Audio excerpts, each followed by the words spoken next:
Mulai. Bismillahirrahmanirrahim. Assalamualaikum warahmatullahi wabarakatuh. Kurang besar. Alhamdulillah wassalatu wassalamu ala Rasulillah wa ala alihi wa sahbihi wa mawalah wa la hawla wa la quwata illa billahi wa ba'du. Alhamdulillah, di siang hari ini kembali kita bisa untuk berthalabul ilmi, dan kita pada siang hari ini sudah masuk pada bab yang ke-48, bab qaulullahi ta'ala wala in adzaqnahu rahmatan minna min ba'di dharra'a massathu la yaqulanna hadzali. Bab dan jika kami berikan kepadanya satu rahmat dari kami setelah ditimpa kesusahan, pastilah dia berkata, ini adalah milikku. Bab ini menjelaskan tentang akibat daripada tidak bersyukur akan nikmat Allah Subhanahu wa taala. Dicantumkan bab ini oleh pengarang di dalam kitab Tauhid, tentu karena orang yang bersyukur kepada Allah, menasabkan nikmat kepada Allah, maka itu bentuk kesempurnaan tauhid. Sebaliknya, orang yang tidak mensyukuri nikmat Allah dan menasabkan nikmat kepada selain Allah, maka ini bentuk mencacati tauhid, bahkan bisa masuk pada kekufuran yang disebut dengan kufur nikmat. Baik, kita akan baca dalil-dalilnya dulu baru kita jelaskan. Allah Subhanahu wa taala berfirman dalam Fussilat ayat 50. A'udzubillahi minasyaitonir rajim. Bismillahirrahmanirrahim. Wala in adzaqnahu rahmatan minna min ba'di dharra'a massathu la yaqulanna hadzali wa ma adhunnu as-sa'ata qa'imatan wala in ruji'tu ila rabbi innali indahu lal husna falununabbi annal ladzina kafaru bima amilu walanudhiqannahu min adzabin ghalidh. Dan jika kami berikan kepadanya satu rahmat dari kami setelah ditimpa kesusahan atau kesulitan, pastilah dia berkata, ini adalah hakku atau milikku, dan aku tidak yakin bahwa hari kiamat itu akan terjadi. Dan jika aku dikembalikan kepada Tuhanku, sungguh aku akan memperoleh kebaikan di sisinya. Maka sungguh akan kami beritahukan kepada orang-orang kafir tentang apa yang telah mereka kerjakan, dan sungguh kami akan timpakan kepada mereka azab yang berat.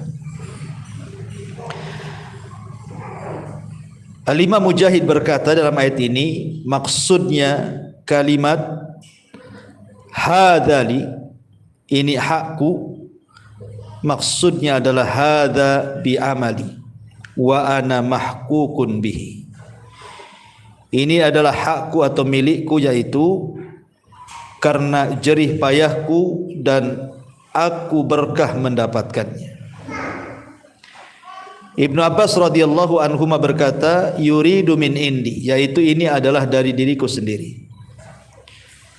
Allah Subhanahu wa taala berfirman, innama utituhu ala ilmin indi, sesungguhnya aku diberi harta itu semata-mata karena ilmu yang ada padaku. Sementara Qatadah mentafsirkan ayat ini ala ilmin minni biwujuhil makasib, karena ilmu pengetahuanku tentang cara berusaha mencari uang. Dan ahli tafsir lain mengatakan ala ilmin minallah anni lahu ahlun, wa hadha makna qauli Mujahid utituhu ala syarafin. Karena Allah mengetahui bahwa aku adalah orang yang layak menerima harta kekayaan tersebut, dan ini makna yang dimaksudkan Mujahid, aku diberi harta kekayaan atas kemuliaanku. Taib. Ma'asyiral muslimat yang dimuliakan Allah Subhanahu wa taala. Kalau kita mengacu kepada pendapat Abdullah ibn Abbas radhiyallahu anhuma, maka ayat ini isyarat kepada kisah yang sangat masyhur di dalam Al-Quran. Apa itu? Kisah Qarun. Jadi ayat ini ada isyarat menurut Abdullah ibn Abbas radhiyallahu anhuma. Ayat ini isyarat kepada kisah Qarun. Siapa Qarun ini? Ma'asyiral muslimat yang dimuliakan Allah Subhanahu wa taala, disebutkan dalam surah Al-Qasas ayat 76 dan seterusnya. Kita tahu bahwa di zaman dahulu, di zaman Bani Israel, ada sosok kaya raya namanya Qarun ibnu Yashar ibnu Qahid ibnu Lawi ibnu Ya'qub. Ada yang mengatakan dia putra paman atau sepupunya Nabi Musa.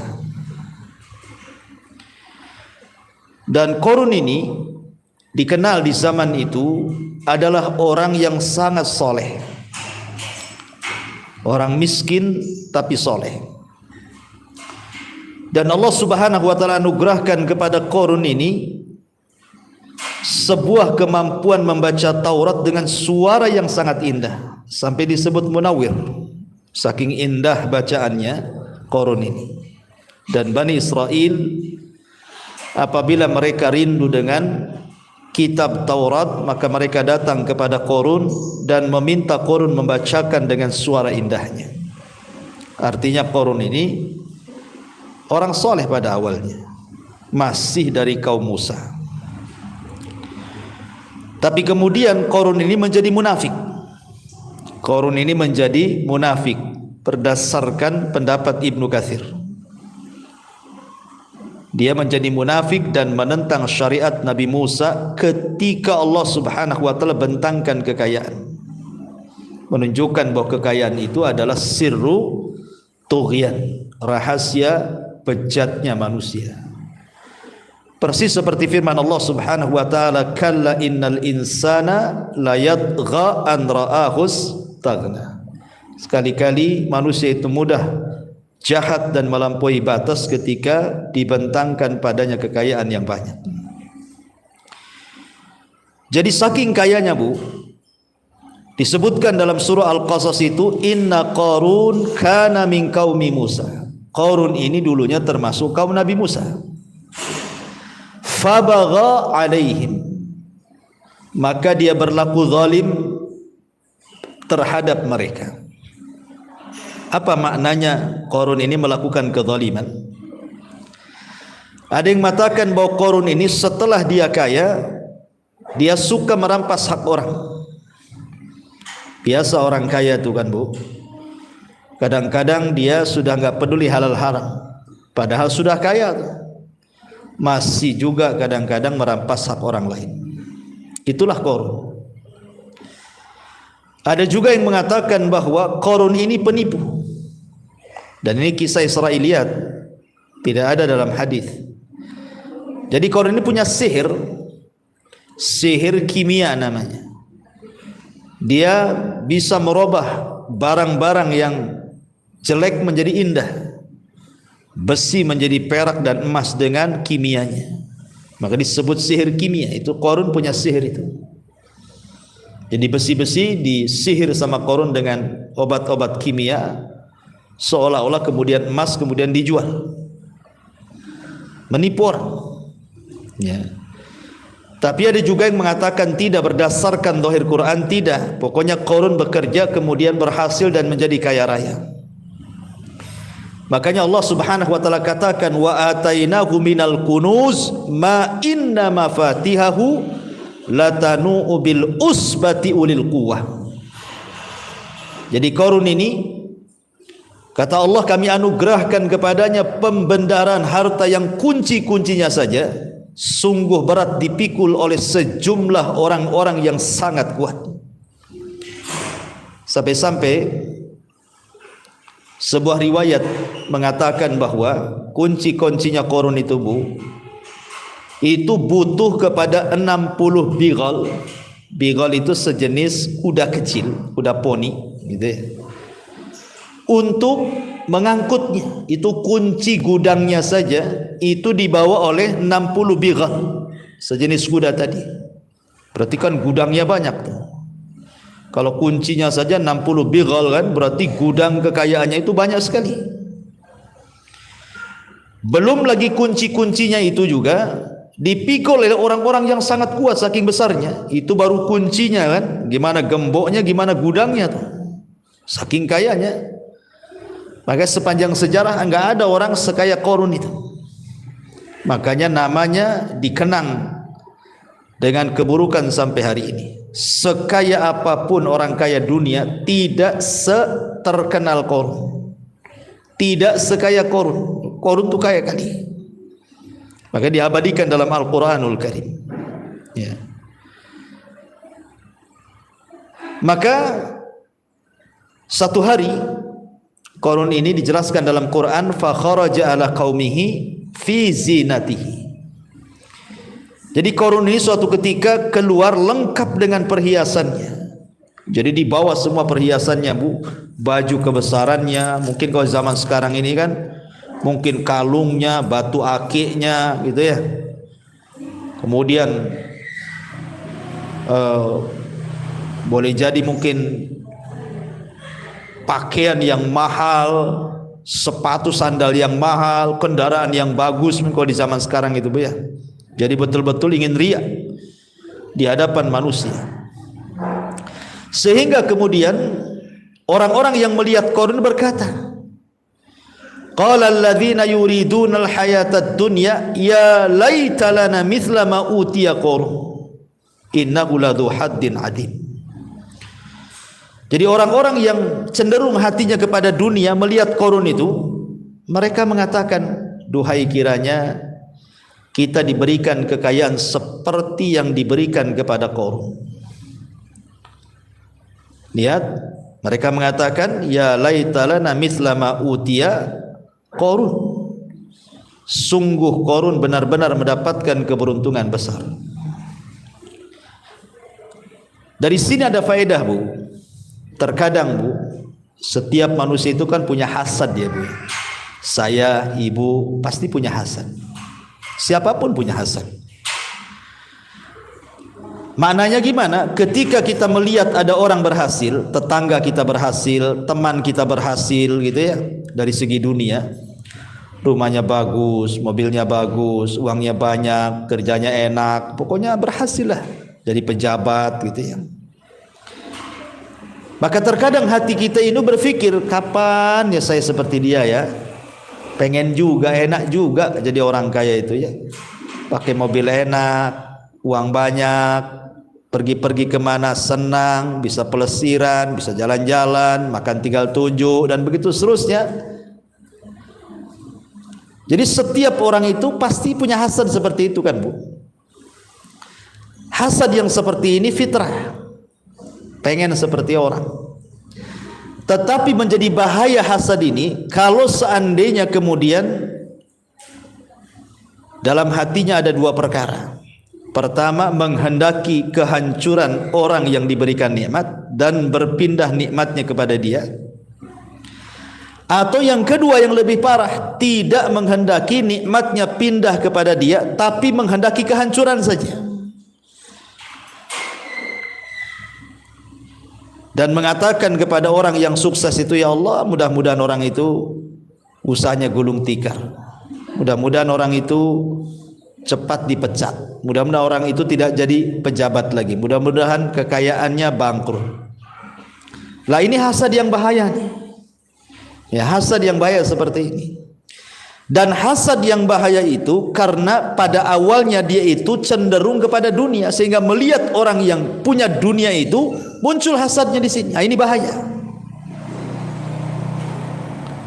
Tetapi kalau hasadnya itu diberikan kepada orang yang baik, umpamanya tetangga kaya haji umroh gitu ya, kemudian ibu mengatakan, ya Allah kalau aku seperti dia, aku pun samalah pengen umroh haji, itu bagus tuh bu. Hasad yang kayak gitu itu disebut ghibthah namanya, karena hasadnya untuk kebaikan. Tapi hasad yang buruk itu seperti ini, ada orang kaya samping, coba aku punya kekayaan kayak orang sebelah nih, punya mobil, kan enak maksiat aku katanya. Bisalah aku bermaksiat juga, mabok, zina, ya, judi dan yang lainnya gitu ya. Bisalah berbangga-bangga pakai baju bagus, pakai baju baru, pakai baju mahal biar dapat pujian orang. Itu yang nggak bagus tuh. Ya.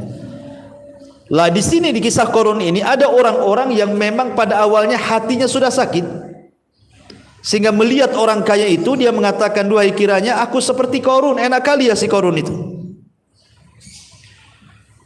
Tetapi orang-orang yang beriman, orang-orang yang beriman tidak demikian cara berfikirnya. Wa asbahal ladzina tamannau makanah bil amsi yaquluna wa ka'anna allaha yabsutur rizqa liman yasha min ibadi. Ini selanjutnya adalah wa qala alladzina utul ilma wailakum thawabullahi khairun liman amana wa amila salihan wa la yulaqaha illa sabirun. Sedangkan orang-orang yang beriman berilmu, mereka mengatakan, celakalah besar bagimu hai Qarun, pahala Allah adalah lebih baik bagi orang-orang yang beriman dan beramal saleh, dan pahala itu tidaklah bisa didapat kecuali oleh orang-orang yang sabar. Jadi orang-orang yang beriman itu berusaha menasihati Qarun, jangan seperti itu. Sehebat apapun kekayaan yang dikumpulkan itu, ujung-ujungnya juga ditinggal bu. Coba lihat orang-orang di sekitar kita lah bu lah ya. Kan ada yang berhasil, sukses, kaya, raya, mati juga. Siapa yang meneruskan kekayaannya? Ahli warisnya. Dulunya pejabat, dihormati, dibanggakan, dipuji gitu ya.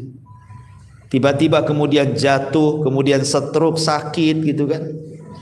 Bisa jatuh juga jabatannya. Dulunya cantik, itu 45 tahun yang silam. Sekarang sudah 2024. Ya sudah nggak cantik lagi lah bukan.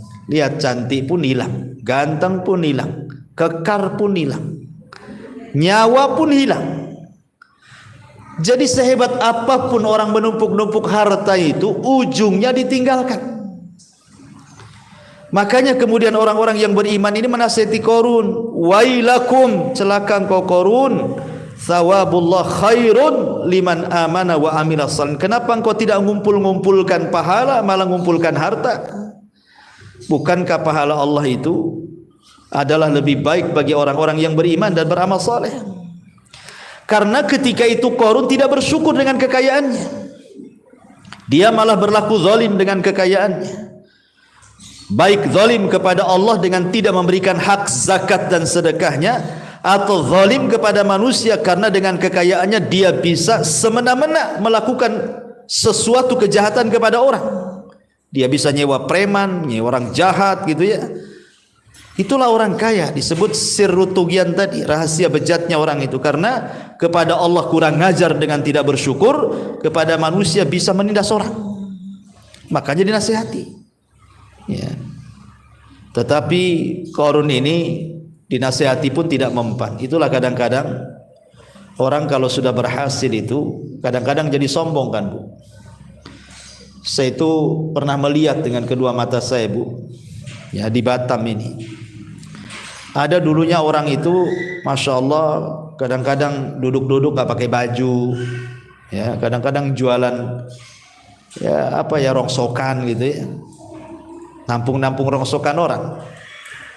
Kadang-kadang pokoknya miskin, susah cari uang itu. Lah berapa tahun setelahnya itu saya tidak tahu jadi juragan lahan pula dia, jual-jual lahan. Ya tentu lahan kok di Batam, ya lahan pemerintah lah, dijual-jual dia. Subhanallah, setahun atau 2 tahun mungkin dia jual-jual lahan itu dengan cara zalim juga, dijual ke orang, habis itu dijual lagi ke orang karena nggak dibangun, dijual lagi ke orang. Zahirnya dia kaya, yang tadinya ndak punya motor langsung beli mobil CR-V lagi yang baru zaman itu ya. Kemudian bangun rumah besar. Dulu saya ingat beliau ini suka ke masjid.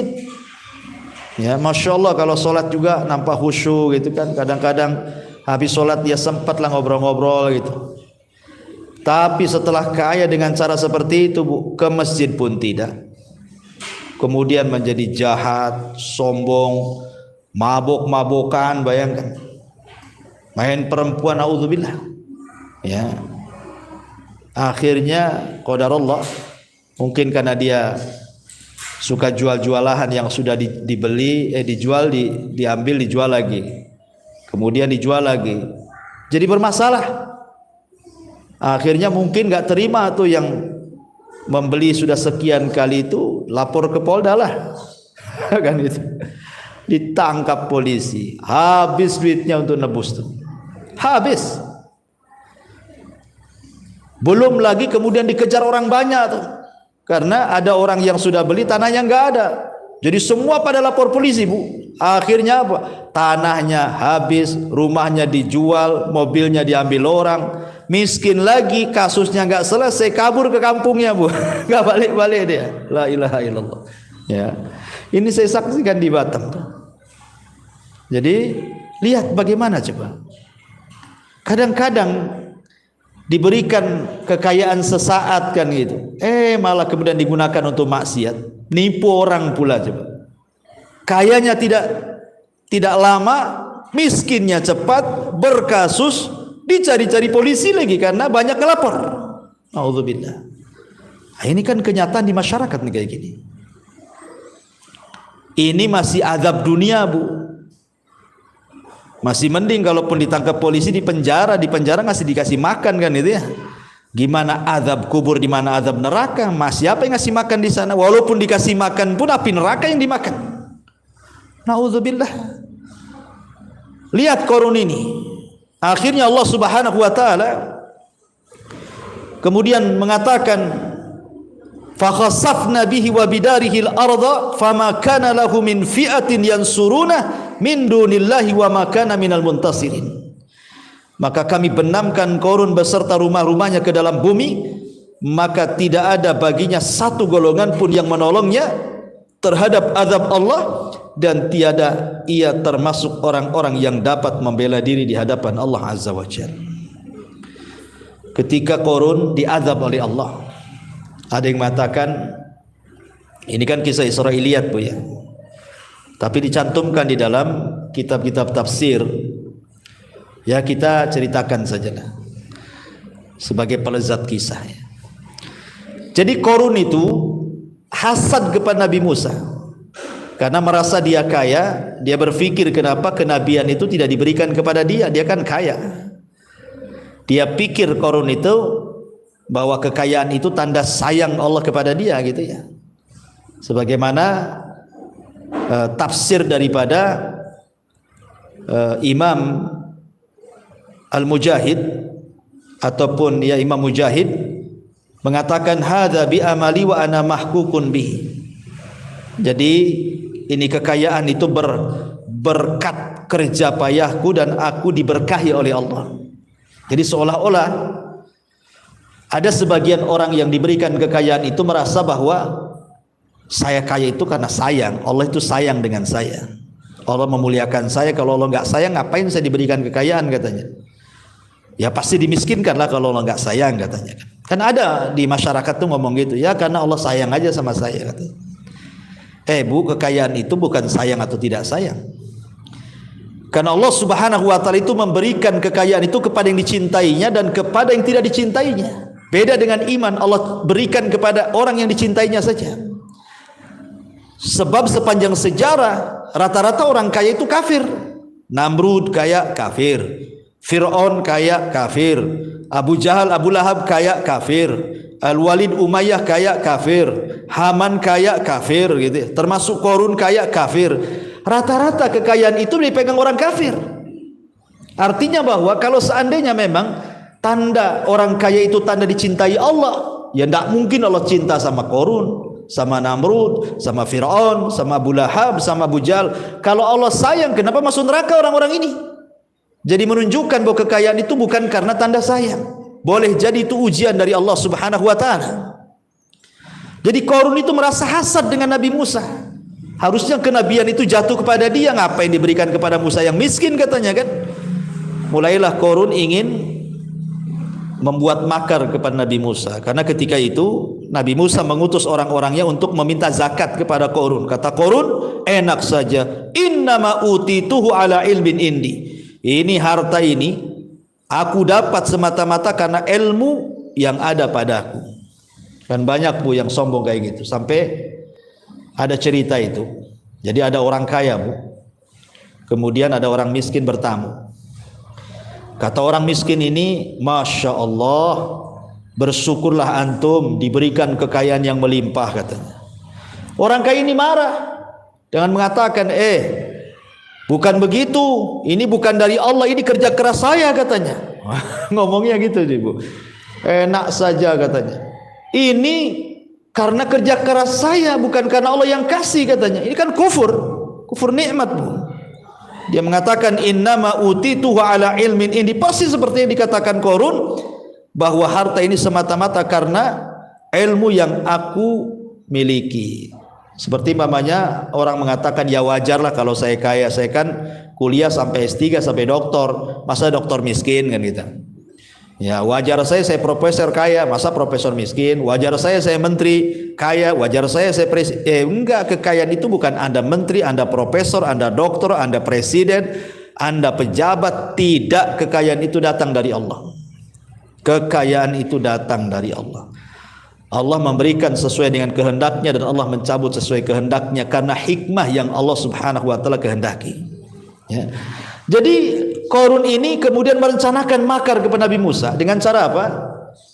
Dia berpikir ingin membuat Nabi Musa itu terhina. Dengan cara apa? Dia ingin menyewa seorang pelacur. Sewa pelacur Bu. Ya. Kemudian kata Qarun itu, nanti kamu bilang bahwa engkau berzina dengan Nabi Musa di hadapan orang banyak supaya kehormatannya jatuh. Lihat bagaimana Qarun ini hendak membuat kehormatan Nabi Musa jatuh. Jadi memadamkan karakter. Akhirnya kemudian pada waktu yang ditentukan, Qarun ini ngajak Nabi Musa berjumpa. Dengan disaksikan halayak orang ramai, kemudian Qarun sudah membayar seorang gadis pelacur untuk ngomong bahwa Musa berzina dengan dia. Subhanallah. Betul-betul berkumpul orang banyak. Kemudian setelah disaksikan orang banyak, Qarun melirik wanita itu, cepat ngomong, engkau berzina dengan Nabi Musa. Subhanallah, Allah tolong nabinya. Allah tidak hendak menghinakan nabinya. Ini tahu makarnya orang kafir. Allah masukkan ke hati wanita pelacur itu, tidak jadi ngomong. Kemudian wanita ini terkadang sebentar-sebentar melihat Qarun, terkadang sebentar-sebentar melihat Nabi Musa. Asli dipandang-pandang aja dua orang ini. Ketika dia melihat Nabi Musa, dia kasihan, apalagi dia orang soleh, dia seorang nabi. Maka tiba-tiba perempuan ini harusnya ngaku dia berzina dengan Musa, dia mengatakan, demi Allah, aku disuruh Qarun untuk mengatakan berzina dengan Nabi Musa. Oh, marah Nabi Musa, marah karena sudah tahu makarnya. Dari situlah kemudian terjadilah saling laknat antara Qarun dan juga Nabi Musa. Akhirnya kemudian ketika giliran Nabi Musa alaihi salatu wassalam, Kemudian Musa pun berdoa kepada Allah Subhanahu wa taala. Tiba-tiba kemudian Allah berfirman kepada Musa untuk memerintahkan bumi. Wahai Musa, perintahkan saja bumi itu, maka dia akan menuruti kemauan. Maka tiba-tiba Musa memerintahkan bumi, ya ardha khudhihi, wahai bumi, telan si Qarun itu, telan si Qarun itu. Tiba-tiba buminya belah, Qarunnya terperosok kakinya. Qarun ini meronta-ronta ingin keluar, tapi Musa mengatakan telan lagi, telan lagi. Akhirnya kemudian Qarun pun masuk lagi ke tanah, masuk lagi sedikit demi sedikit. Bukan hanya itu saja, rumahnya terperosok ke bumi, gudang-gudang hartanya masuk ke bumi. Tidak ada satupun kekayaannya kecuali ikut terperosok dengan gempa itu. Kemudian Qarun terus meminta-minta ampun, sampai akhirnya betul-betul Qarun dipendam bumi, mati dengan dikubur kekayaannya. Maka Allah mengatakan fa khasafna bihi wa bidarihil ardha, maka kami benamkan Qarun beserta rumah-rumahnya ke dalam bumi. Lah orang-orang yang pertama melihat Qarun itu apabila keluar menggunakan pakaian indah kan pengen seperti Qarun. Itu waktu kayanya. Sekarang Qarun sudah diadab. Maka lihat bagaimana perkataan orang-orang yang dulunya memuji Qarun. Dia mengatakan, wa asbahal ladzina tamannau makanahu bil amsi yaqulun wa ka'anna Allah yabsutur rizqa liman yasha min ibadihi wa yaqdiru laula an manna Allahu alaina la khasafa bina wa ka'annahu la yuflihul kafirun, katanya. Dan orang-orang yang sebelumnya mengharapkan agar menjadi seperti Qarun menjadi sadar dan berkata, aduhai, benarlah bahwa Allah melapangkan rizki bagi siapa saja yang Ia kehendaki dari hamba-hambanya, dan menyempitkannya pun sama. Kalaulah Allah tidak melimpahkan karunia kepada kita, niscaya Allah juga membenamkan kita. Aduhai, benar tidaklah beruntung orang-orang kufur itu. Sadar dia bahwa kekayaan itu ada ujungnya, kesombongan itu ada puncaknya, ada batas-batas waktunya. Lihat Qarun, ya. Jadi dari sini menunjukkan bahwa orang yang tidak bersyukur kepada nikmat-nikmat Allah jangan-jangan seperti si Qarun ini. Hati-hati. Ini kisah yang pertama yang disebutkan oleh mu'alif rahimahullahu taala dalam matan. Tapi kan di sini syahidnya dari beberapa penafsiran, baik itu Mujahid, Ibnu Abbas, Qatadah dan yang lainnya, Abdullah bin Mas'ud. Kebanyakan alasan-alasan orang-orang yang bakhil karena kekayaan. Kebanyakan alasan-alasan orang bakhil karena kekayaan itu, mereka mengatakan seperti ini. Saya kaya itu karena saya punya ilmu, saya berusaha, saya punya skill, saya itu siang malam kerja, wajar kaya, kan itu Bu ya. Atau karena Allah cinta dengan saya, ya. Atau memang ini sudah karena kehebatan saya, karena aku diberikan kemuliaan. Nah, ini tidak demikian, tidak seperti orang-orang yang apabila diberikan kekayaan mengatakan Rabbi akraman, Rabbku sudah memuliakanku. Apabila disempitkan dia mengatakan Rabbi ahanan, Rabbku sedang menghinakan aku. Bukan seperti itu. Kaya miskin itu ujian. Bahkan terkadang kaya itu ujiannya berat dibandingkan miskin, karena pertanyaannya juga lebih banyak di akhirat di hadapan Allah Subhanahu wa taala. Ini dalil yang pertama. Dalil yang kedua, di mana Allah Subhanahu di sini mu'alif rahimahullahu taala menyebutkan tentang satu kisah masih di zaman Bani Israel, ya. Jadi di zaman Bani Israel itu Bu, disebutkan dalam hadis Nabi SAW, inna salasatan fi Bani Israel, ada 3 orang dari Bani Israel yang menderita sakit. Apa sakitnya? Abrasa wa aqra'a wa a'ma. Pertama menderita penyakit abros, sopak, banyak cacat di kulitnya. Yang kedua penyakit aqra', botak kepalanya, banyak penyakit di kepalanya. Dan yang ketiga a'ma, buta dari kecil permanen. Singkat cerita, saya tidak akan baca matanya karena terlalu lama dan panjang hadis ini. Jadi Allah hendak menguji 3 orang ini. Diutusnya malaikat. Kemudian pertama mendatangi orang yang banyak penyakit di badannya. Kemudian kata malaikat ini, dia mengatakan, ayyu syai'in ahabbu ilaika. Kira-kira nih, kalau Allah memberikan sesuatu kepadamu, kira-kira sesuatu apa yang paling kau cintai? Maka dia mengatakan, launun hasan, aku ingin kulitku bagus.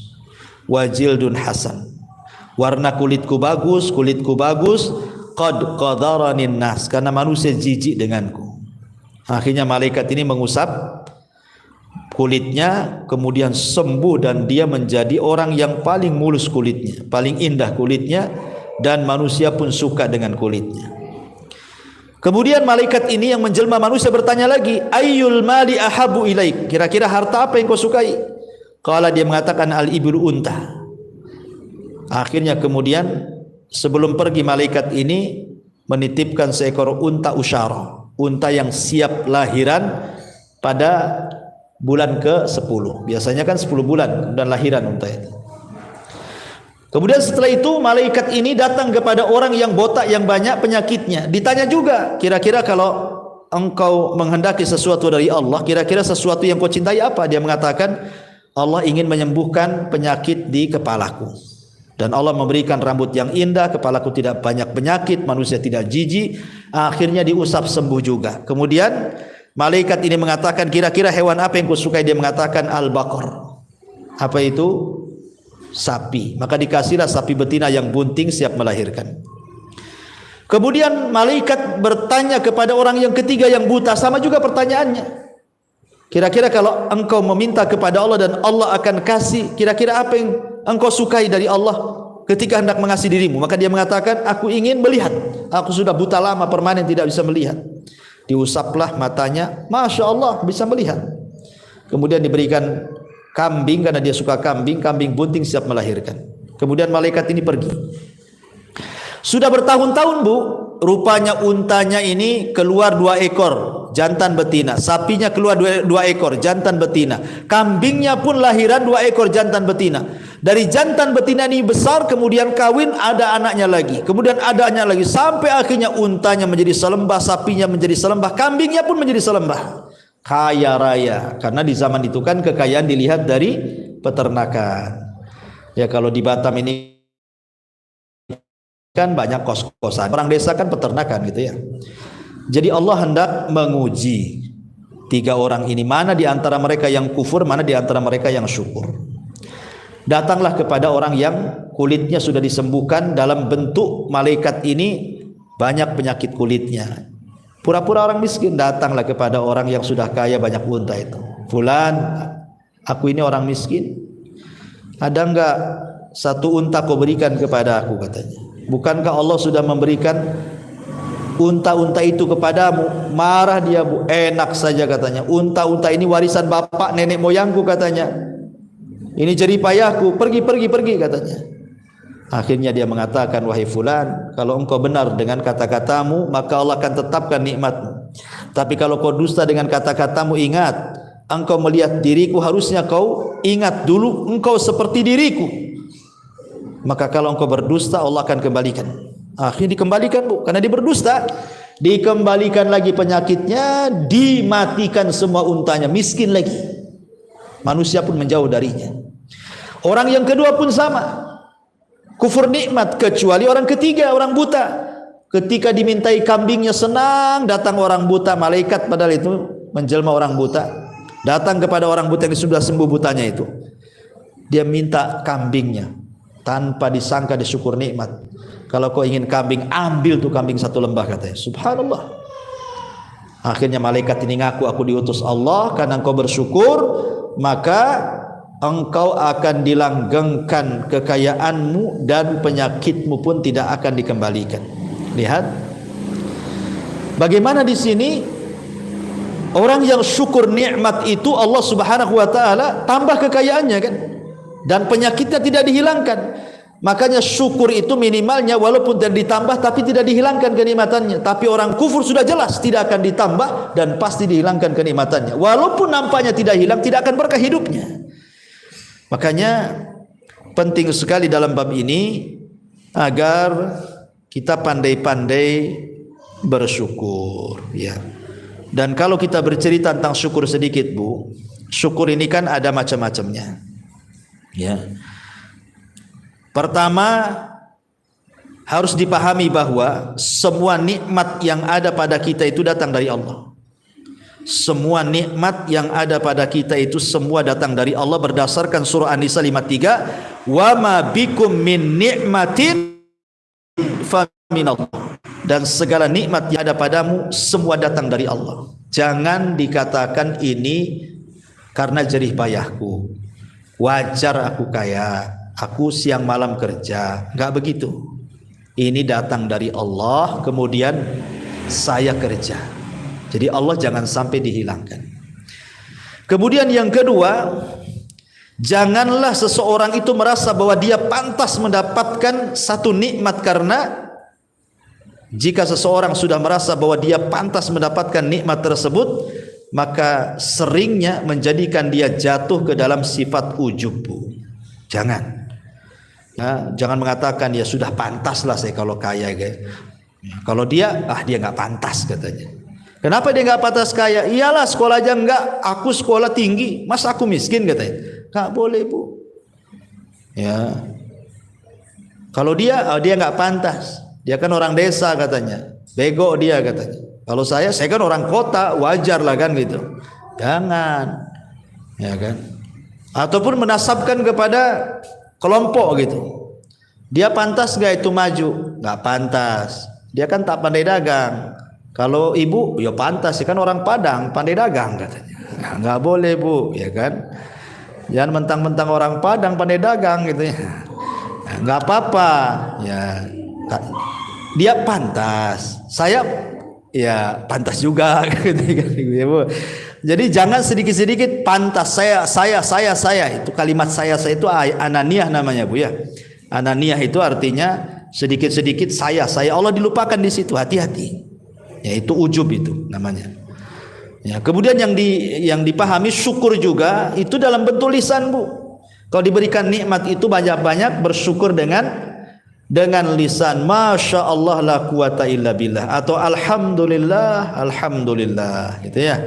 Dengan lisan alhamdulillah, ya. Ataupun dengan tahadus bin nikmat.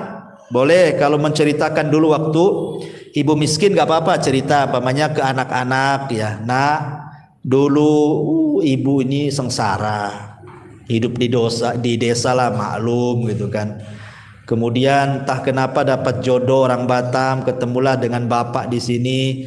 Akhirnya sikit-sikit kami berusaha, pontang-panting jadi kaya. Itu namanya nggak apa-apa, itu tahadus bin nikmat, Bu. Ya, menceritakan masa lalunya ke anak-anak. Kamu juga nggak usah sedih-sedih, nanti juga sama juga. Kalau berusaha pasti Allah kasih, gitu ya. Jadi tahadus bin nikmat gak apa-apa, ya. Tapi tahadus bin nikmat itu bukan untuk ujub, untuk sombong. Pamannya melihat orang nih, aku juga sama seperti dia dulu kok, jadi tukang bangunan juga katanya. Tapi kan aku berusaha, akhirnya aku jadi bos sekarang, aku jadi pemborong ini. Dia aja yang bego katanya. Ngehina orang, Bu. Nggak boleh, itu ujub namanya. Nggak boleh ngomong begitu, ya. Nah, itu juga harus dipahami, syukur dengan lisan, jangan kufur dengan lisan, ya. Ataupun umpamanya syukur dengan hati. Ini penting juga, syukur dengan hati, syukur dengan lisan, syukur dengan anggota badan. Syukur dengan anggota badan ya diinfakkan, ataupun mengarahkan nikmat itu kepada Allah Subhanahu wa taala, bukan kepada yang lainnya. Jadi betul-betul fi sabilillah, di jalan Allah, karena semua harta akan ditanya. Nikmat ini akan ditanya. Semua akan ditanya di hadapan Allah Subhanahu wa taala. Ini di antara bab yang kita kaji tentang bab akibat kufur nikmat dan pahala bagi yang mensyukuri nikmat Allah Azza wa Jal. Bab ke-48. Silakan, sebelum saya tutup, kalau yang bertanya silakan.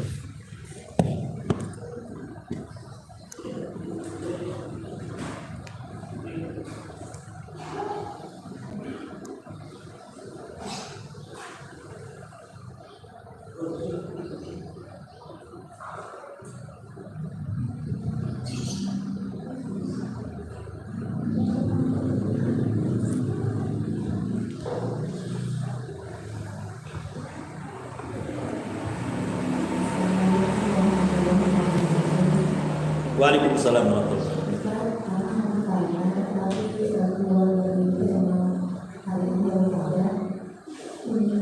Lanjut. Ngomong apa ya? Coba kesini kan.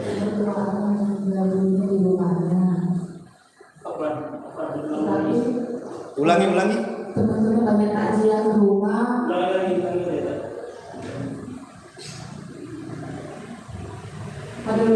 Ini Ustaz, mertua anak kan bulan 7 kemarin, tahun lalu bulan 7 meninggal dunia. Ya. Dan teman-teman anak banyak takziah ke rumah. Biasanya mereka kan membawa apa? Uang sama amplop gitu Ustaz. Ya. Yang mau tanya-tanyakan, sedangkan keluarga suami ini kan ada 4 orang laki-laki semuanya. Ya. Uang yang takziah ini sampai sekarang masih ada simpan Ustaz di rumah. Nah, setelah tanya-tanya ke orang itu bahwa uang ini harus dibagikan berempat, tidak boleh disumbangkan atau dikasih kemana gitu Ustaz. Iya. Itu bagaimana Ustaz uang yang sekarang yang anak pegang ini? Oh ya, alhamdulillah. Assalamualaikum. Iya. Waalaikumsalam warahmatullahi wabarakatuh. Coba diarahkan mic ke sana. Tinggal dengar, kalau ke sini ke sana nggak dengar. Iya, jadi pertanyaannya ini, jadi kalau seandainya seseorang meninggal, kemudian datanglah tetangga-tetangga melayat, bawa amplop, bawa beras, bawa pisang, bawa macam-macam lah Bu ya. Tujuan tetangga memberikan uang amplop apakah untuk meringankan beban orang yang terkena musibah? Biasanya kan gitu, biar nggak repot. Makanya budaya yang baik gitu ya, kalau takziah memberikan uang apa itu budaya baik, itu karena untuk meringankan beban. Karena bisa saja kadang-kadang yang meninggal itu adalah orang yang paling berjasa di keluarganya, yang ngasih nafkah keluarganya. Setelah dia meninggal, berat keluarganya kan, karena orang yang selama ini menafkahinya meninggal. Itulah butuhnya uluran orang, sehingga takziah membawa uang, ya uanglah yang paling dihajatkan gitu Bu ya. Sekarang pertanyaannya kan, anak daripada almarhum atau almarhumah itu kan ada 4 kata ibu itu. Bagaimana posisi uang takziah itu kemana? Ya sekarang ibu berunding saja dengan anak-anaknya yang lainnya, dalam hal ini ya saudara ibu gitu ya. Kira-kira bagusnya gimana? Karena itu kan orang memberi itu kan biasanya untuk anak-anaknya, bukan untuk yang sudah meninggal, bukan. Biasanya untuk takziah ini kan untuk keluarga yang ditinggal. Setahu saya begitu kebiasaannya. Ada orang bawa beras karena untuk meringankan keluarga yang ditinggal. Berarti kan itu milik anak-anaknya bersama. Ingat, itu milik anak-anaknya bersama. Tapi kalau ada kesepakatan anak-anaknya, umpamanya sudahlah uang-uang orang ini kita sedekahkan balik saja, kita niatkan hartanya untuk yang meninggal, yaitu lebih baik lagi.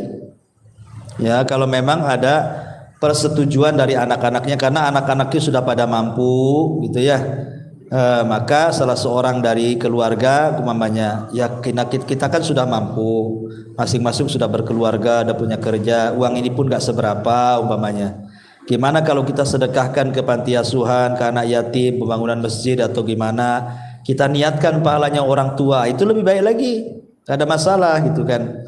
Tapi kalau umpamanya di antara ada keluarga itu mungkin yang kurang mampu, di antara sekian banyak yang mampu, ya kasihkan saja ke orang yang gak mampu dari saudara-saudara itu siapa gitu kan.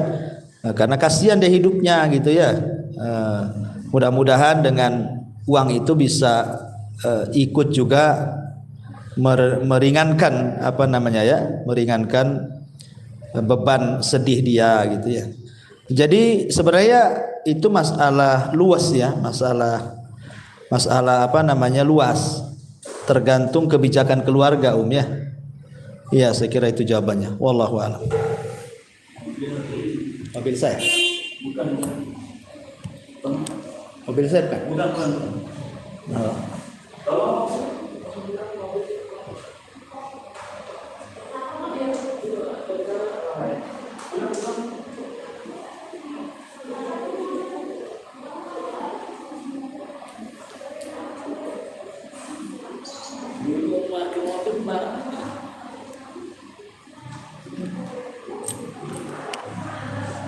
Ya Om, udah nggak ada yang tanya, kita tutup. Kalau nggak ada tanya, subhanakallahumma bihamdika, asyhadu an la ilaha illa anta astaghfiruka wa atubu ilaik. Allahu ta'ala alam. Assalamualaikum warahmatullahi wabarakatuh.